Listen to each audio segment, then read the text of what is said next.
ఇప్పుడే జీ5 app download చేయండి. చూడండి మీ ఫేవరెట్ టీవీ షోస్ ఎప్పుడైనా ఎక్కడైనా. ఇదేంటి నిషి, కౌశికి అక్క ఏడుస్తూ కూర్చుంటుందనుకుంటే పగ ప్రతీకారం అని వెళ్తుంది. వెళ్ళనివ్వు కాచి. దివ్యాంక అనుకున్నట్టు పెళ్లి జరిగితే మనకి మంచిది. లేదు అనుకుంటే వదిన ముందే వెళ్ళి సురేష్ అన్నయ్యని కేసు పెట్టి జైలుకి పంపుతుంది. వాళ్ళమ్మ మీద కేసు పెట్టినందుకే అక్కను వదిలేశాడు. ఇక నేరుగా బావ మీదే కేసు అంటే మళ్ళీ అక్క మొహం కూడా చూడు. వదినా, ఏమైంది వదినా? అంత కోపంగా ఎక్కడికి వెళ్తున్నావు అక్క? ఆ కన్నీళ్ళేంటి వదినా? ఎవరికన్నా ఏమన్నా జరిగిందా? అందరూ బానే ఉన్నారు కదా? సురేష్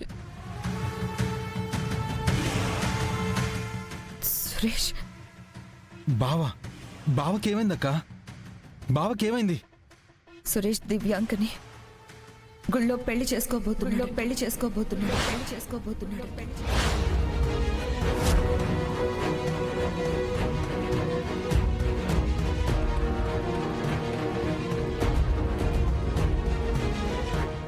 ఏం మాట్లాడుతున్నారు వదినా? అన్నయ్య ఆ దివ్యాంకని పెళ్లి చేసుకోవడం ఏంటి? కారణం తెలిస్తే ఇలా కన్నీళ్లతో వెళ్ళను కదా జగదాత్రి. లేదక్క, ఎక్కడో ఏదో తప్పు జరుగుతోంది. లేదంటే బావ నిన్ను కాదని ఆ దివ్యాంకని పెళ్లి చేసుకోవడం ఏంటక్క?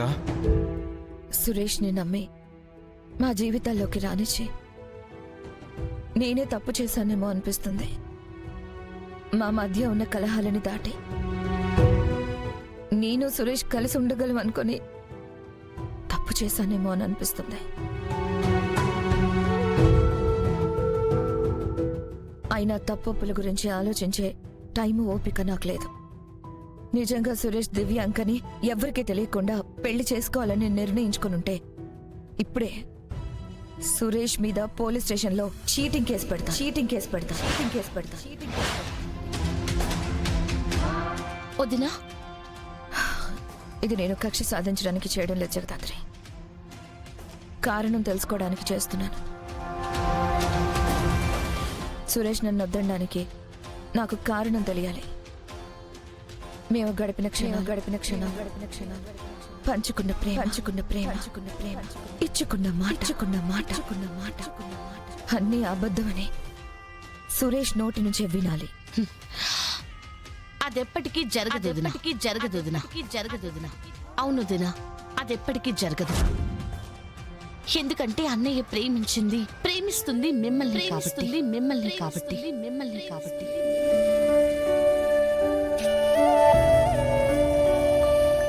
ప్రేమ నా మీద ఉంటే పెళ్లి దివ్యాంకని ఎందుకు చేసుకుంటున్నాడు? ఎందుకంటే ఆ దివ్యాంక అన్నయ్యని బ్లాక్మెయిల్ చేస్తుంది. బ్లాక్మెయిల్ చేస్తుందా? ఏమని? కారణం తెలియదు గాని ఖచ్చితంగా బావ దివ్యాంక చెప్పు చేతల్లో ఉండడానికి కారణమైతే అదే అక్క. జీ5 యాప్ డౌన్లోడ్ చేసి అన్ని ఎపిసోడ్స్ పూర్తి ఉచితంగా చూడండి.